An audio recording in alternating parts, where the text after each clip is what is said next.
qu'est-ce qui est différent? Est-ce que c'est mieux? Cette élection est mieux organisée, mieux préparée que celle de 2023. Est-ce qu'elle est mieux préparée que celle de 2016? Est-ce qu'elle est mieux préparée que celle de 2009? Est-ce qu'elle est mieux préparée que celle de 2005? Est-ce qu'elle est mieux préparée que celle de 1998? Est-ce qu'elle est mieux préparée que celle de 1993? Voilà les grandes questions qui nous préoccupent. Et beaucoup de gens vont comprendre ça comme une contradiction de notre part. Ce n'est pas une contradiction. Et là, on parlera aussi de notre candidature et dans quel processus elle s'inscrit. Parce que c'est très important de comprendre cela. Parce que les gens disent, mais vous aussi, vous êtes candidat, donc vous vous contredisez. Non. Exactement. Il y a beaucoup de personnes qui m'ont dit ça, qui m'ont dit, mais tu avais d'abord dit, Barbe Blanche, que tu ne voulais pas entendre parler des élections et maintenant tu es derrière Monsieur Bouka, Monsieur Mangara. J'ai dit, ben, c'est un peu différent parce que l'approche n'est pas la même. Là, vous avez des patriotes intègres, ça n'a rien à voir. Eux, ils ont une approche vraiment frontale de la chose. Donc, c'est pour ça que j'ai accepté, je l'ai dit même ce matin sur plusieurs lives, j'ai dit, c'est pour ça que j'ai accepté de les suivre parce que je sais où je vais et voilà, je m'attends à des choses d'eux. Tant que les autres candidats, si je n'ai jamais voté depuis que je suis né au Gabon, c'est à cause de ça. Parce que c'était de la marmaille. Parce qu'on savait très bien qui allait gagner à l'avance et qu'on allait juste pour remplir des formalités, mais qui ne servent à rien, illusoires. Bien que là, comme M. Mangara le dit, il y a une autre démarche. Et là, ben, il va vous l'expliquer, il va vous le présenter et vous allez enfin comprendre pourquoi moi, qui suis réfractaire à ces élections, qui voulait directement en découdre, j'ai accepté de me calmer et d'écouter M. Mangara et M. Bouka. Vous allez comprendre. Voilà.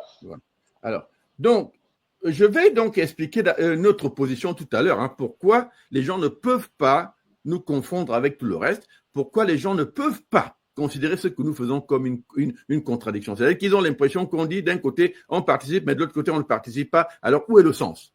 Il va falloir qu'on explique cela. Mais avant que d'arriver à ça, il faut qu'on comprenne d'abord c'est quoi l'historique des élections au Gabon. Exactement. Et aussi, la question qui brûle même les Gabonais, c'est celle des coalitions.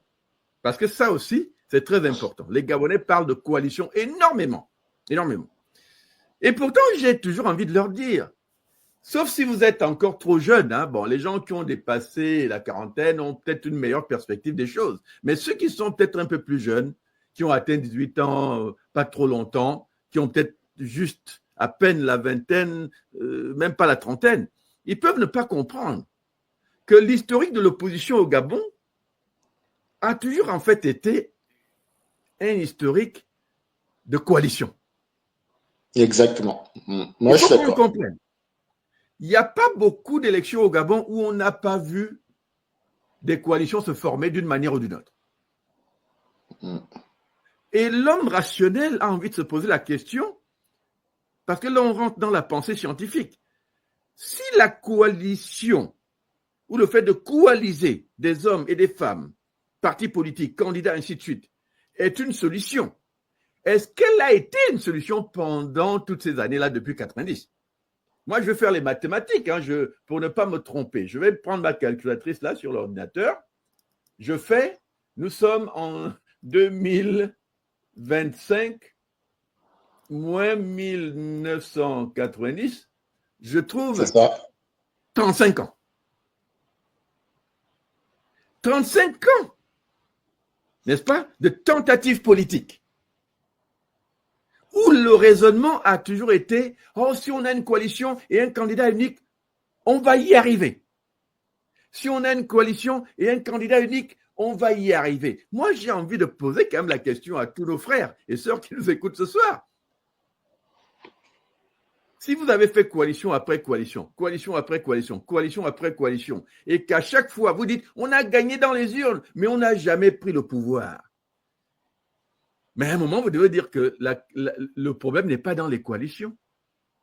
Ou plutôt, la coalition n'est pas un outil de changement au Gabon, ni un outil de prise de pouvoir. Il manque quelque chose à la dimension des coalitions, qui n'a pas été encore intégré au raisonnement, à la logique même de ce qu'on appelle la prise de pouvoir et l'alternance politique au Gabon.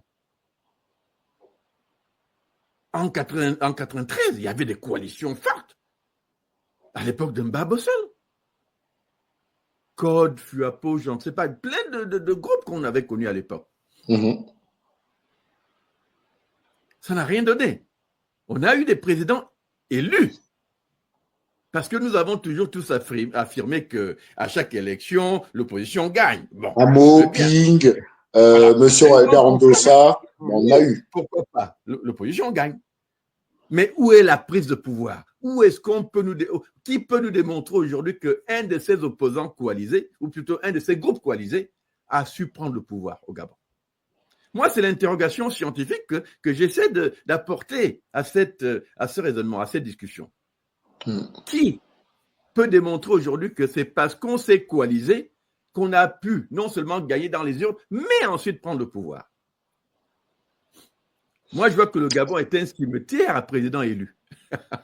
Voilà, président élu, après président élu, après président élu. Et les gens ne semblent pas remoduler cette formulation pour dire, mais enfin, si on a fait ces coalitions et qu'on a plus ou moins l'idée que, bon, peut-être qu'on a gagné dans les urnes, mais pourquoi ne prenons-nous jamais le pouvoir? Ça, c'est la question qui devrait nous préoccuper. Très bonne question. Et moi, je pense là-dessus que, en fait, c'est parce que les Gabonais ont accepté. Ils ont accepté, en fait, le fait qu'ils sont une monarchie déguisée en démocratie. Donc, au final, il y a un champion qui invite d'autres gladiateurs, d'autres champions dans l'arène politique à venir l'affronter, mais il est déjà suréquipé, le champion. Et il affronte des gringalés qui vont, eux, se rassembler contre lui en se disant, ensemble, l'union fait la force. Mais ils ont même pas un petit canif, même pas un petit caillou pour affronter le champion qui, lui, a un glaive, un bouclier, une armure, un casque. Donc, on connaît déjà le résultat. On sait que le champion sera intronisé, sera célébré comme le meilleur gladiateur de tous les temps. Mais au moins, on se dit, les autres, les gringalés, qui n'ont jamais été entraînés, voilà, ils ont participé. Et pour avoir participé, ils auront une place dans ce gouvernement. Donc, je pense que ces coalitions, c'est souvent pour ça, d'après moi. Alors, et ça, c'est important parce que pour nous qui avons cet âge-là, oui, on a vu des coalitions par-ci, par-là. Et les plus récentes, hein, celle autour de Jean Ping, elle était puissante, oui, puisque techniquement, nous disons, parce que dans le cas de Jean Ping, nous avions au moins la présence d'observateurs internationaux plus ou moins neutres. Je dis bien plus ou moins neutres. Pourquoi? Parce que, au moins au niveau de l'Union européenne, eux-mêmes avaient fait une mathématique implacable qui disait clairement que si on ne tient pas compte du Haut-Ogooué, Jean Ping est en tête. Exactement. C'était une affaire de 60 000 voix. Par contre, si on tient compte du Haut-Ogooué, alors Ali Bongo passe en tête, mais d'une courte victoire, on va dire. Bon, mais en fait, il nous disait de manière déguisée que, en fait, il n'y avait pas moyen pour Ali Bongo de gagner. Je crois que c'est la seule élection vraiment au Gabon hein, où nous avons eu des chiffres et des évidences assez claires, où même le PDG et le régime eux-mêmes ont reconnu avoir perdu dans 7 provinces sur 9 au Gabon, plus la diaspora. C'est la seule. Dans les autres cas, on présupposait, on n'avait pas de preuves directes, mais dans celle de Ping, j'ai envie de dire, c'était la plus claire, la plus limpide possible, où la mathématique était portée par l'Union européenne qui avait participé et qui nous donnait cette mathématique de manière ouverte et diplomatique, mais n'empêche ouverte. N'empêche ouverte. Il nous démontrait en réalité qu'il n'était pas possible pour Ali Bongo de gagner parce que le Haut-Ogooué était une anomalie que même eux, leurs mathématiques cartésiennes ne pouvaient expliquer. Ben le Haut-Ogooué est un endroit où les bébés naissent dans la nuit. Hein. Dans la nuit, il y a le double de population. Il y a un taux anormal de naissance. Et les morts reviennent à la vie. Donc, voilà. Et c'est ce qui tranche d'avec les autres, hein, parce qu'on a vu celle de Ondossa. Oui, on affirme qu'il a gagné parce que nous présupposons toujours, parce que notre prédisposition naturelle au Gabon, c'est qu'il n'y a pas en réalité, et ça je l'ai toujours dit à l'époque du Bongo doit partir, hein, qu'il n'y a pas en réalité de procédé mathématique, sociologique, politique, par lequel un Bongo pourrait gagner une élection transparente au Gabon. C'est simple. Nous présupposons toujours que parce qu'il y a triche, ils gagnent. Mais s'il n'y a pas de triche, s'il y a transparence, les bongos perdent. Donc, toute élection sous les bongos, à l'époque, c'est résumé pour nous à un vol d'élection. Mais nous étions tous instinctivement prédisposés à le croire de cette manière, à l'analyser de cette manière. Et tout le monde le reconnaissait, même le régime lui-même. Cependant, il y a une différence entre le dire et en avoir la preuve. Exactement. À la dernière élection, Ondosa le dit clairement. Il n'a jamais présenté la preuve, mais nous savons qu'Ali Bongo ne pouvait pas avoir gagné contre lui. Et heureusement que les soldats sont là pour nous dire « Ah, on a fait le coup d'État parce qu'on a vu que Ali Bongo a triché. » Sauf qu'au lieu de donner la victoire à Ondosa, ils se sont...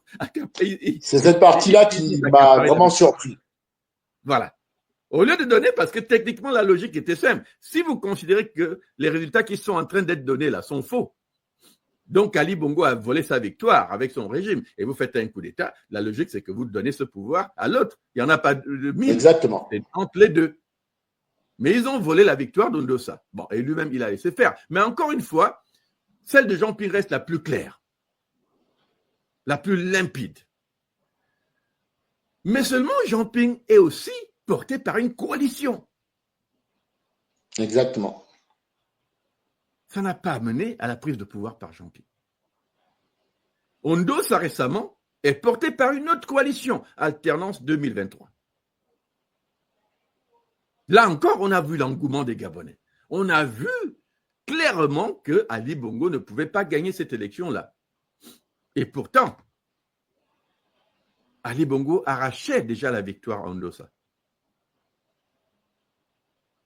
Donc, vous voyez que nous, Gabonais, devons commencer à réfléchir à cette dynamique-là et essayer de nous expliquer quel est ce paradoxe qui fait que, ayant à chaque fois confiance à chaque élection que nous pouvons la gagner dans les urnes, et l'ayant peut-être à chaque fois gagné dans les urnes, mais qu'est-ce qui a fait que ces victoires-là, réelles ou présupposées, n'aboutissent jamais à la prise de pouvoir? Moi, je pense que si l'opposition était sérieuse au Gabon, mais 35 ans, c'est un âge de maturité pour un adulte. 35 ans, c'est un âge de maturité pour un adulte. Un adulte ne peut pas dire à 35 ans que j'ai fait tel échec, tel échec, tel échec, tel échec, tel échec, jusqu'à mes 35 ans, mais je continue à faire la chose exactement de la même manière, comme si ça allait changer. Ça, c'est la définition de la folie. La folie, c'est ce qu'on dit, hein. Le dicton le dit bien. La folie, c'est cette manière qu'auraient certains de répéter la même chose, de la même manière, avec la même méthodologie, en espérant un résultat différent. Ça serait différent. Ce n'est pas logique que si vous avez fait la même expérience 10 fois, et 10 fois vous continuez à tenter avec la même consistance. En mathématiques ou en chimie, c'est toujours le même résultat. Vous mettez le même dosage, le même ceci, les mêmes ingrédients, le résultat ne changera pas. Pour autant. Donc, cette réalité, qui est presque banale, devrait aussi expliquer nos démarches politiques. Donc, moi, je continue de poser la question, qu'est-ce qui a donc changé à cette élection-ci où nous savons que M. Oligui a fait même pire que ce que les Bongos ont fait dans le passé, en matière de se garantir la victoire, en matière de manipuler le processus, en matière de fraude ou d'organisation de la fraude. M. Oligui a fait pire. Il s'est concocté la pire constitution de toute l'histoire de la République. Mais moi, je pense qu'il y a quand même quelque chose qui a changé. Parce que en discutant avec les Gabonais, je me suis rendu compte que il y a une des choses primordiales pour le Gabonais, la Gabonaise lambda de base, qu'ils apprécient, c'est la chose dont vous avez parlé, professeur, c'est la magie, la prestidigitation. En fait, le Gabonais est friand de ça parce que le Gabonais est friand de telenovelas, de Bollywood et de séries nigérianes. Le Gabonais adore l'extravagant, il adore le Congossa. Il aime le m'as-tu vu, le paraître.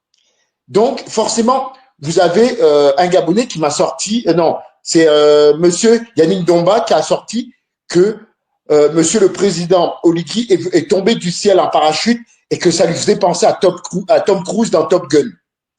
Après, il y a un autre Gabonais qui m'a dit, une autre Gabonaise qui m'a dit, c'était impressionnant, tu aurais dû voir l'oiseau sur l'épaule du chef, il y avait un rayon de soleil sur sa tête. Donc, c'est pour vous dire que là, on rentre dans le surnaturel, le fantasmagorique, c'est exceptionnel, on est dans un cirque, on est avec le magicien et sa baguette magique qui fait sortir les lapins du chapeau. Et ça, le Gabonais, vu qu'il a jamais vu de cirque en vrai, ben, il est friand de ça. Parce que c'est le chef d'État qui fait le magicien. Ouais. Voilà ce qui a changé. Non, mais c'est vrai ce que vous dites. Hein. C'est vrai ce que vous dites.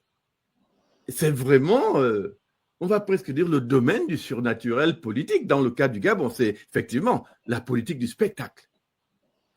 Exactement. Le spectacle. Ouais, sauf tout que à le fait. spectacle, c'est une création artistique, n'est-ce pas? Et la création artistique, elle vient avec beaucoup d'abstrait, n'est-ce pas? Exactement. Et surtout qu'il ne faut pas oublier, la magie, c'est l'art de détourner l'attention du public. Donc, pendant qu'on fait des tours de magie, il y a des milliards de francs CFA qui disparaissent. Mais on n'est pas concentré sur les coffres, sur les enveloppes, on est concentré sur les oiseaux de bon augure, pour ne pas dire de mauvais augure, qui sont sur l'épaule du président ou sur son parachutage en pleine grosse pluie torrentielle. Ça, c'est plus important que de surveiller l'argent. Pourtant, on avait un problème d'argent avant qu'il arrive. Nous sauver de lui-même. Ça, c'est vrai. Absolument vrai. Absolument vrai. Alors là, parce que c'est une question de psychologie, après tout. Hein. Un peuple est parfois guidé par les réalités de la psychologie. Et malheureusement, ceux qui maîtrisent peut-être cette psychologie du Gabonais peuvent effectivement les détourner par ces tours de prestidigitation. Exactement. Et ça, c'est la vérité. C'est la vérité. Et moi, je pense que ça nous éloigne tellement du concret et de la réflexion concrète que parfois nous nous perdons dans la fantasmagorie. Exactement. Et on espère des miracles là où la réalité Voilà, c'est exactement ça. Et c'est pour ça qu'ils le comparent à Dieu. Ils en ont d'abord fait un Moïse, ce n'était pas assez puissant comme image, donc ils en ont fait, ils l'ont transcendé au stade d'en faire un Josué. Et là, actuellement, on est en la 3e transformation, permutation, et là, il va devenir le Dieu vivant sur terre. Aïe. Parce que c'est l'homme à la colombe. C'est l'homme qui descend du ciel, des nuages. Ouais. Et voilà pourquoi, en réalité, la question qu'on se pose ce soir, elle est importante. Que si effectivement, on recommence à nous parler de candidature unique, je veux bien. Et personne ne doute ici que ça soit une belle chose en soi. Mais la question la plus importante, c'est que c'est quoi en fait une candidature unique quand on parle d'un contexte démocratique? Parce que voyez-vous, dans un contexte de démocratie, généralement, on ne parle pas de candidature unique. Dans un contexte de démocratie, c'est la compétition électorale qui l'emporte. Très peu de systèmes vous parleront de coalition si le système est permissif. Je dis bien si le système est permissif à outrance, c'est-à-dire tel que la démocratie l'impose. Les questions de candidature unique de l'opposition ne se posent pas.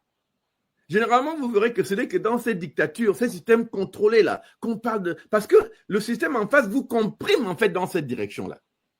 Et les gens ne le comprennent pas. Ça vous comprime dans cette direction. C'est comme un canal. On vous dit... Exactement. Vous ne pouvez fonctionner que là.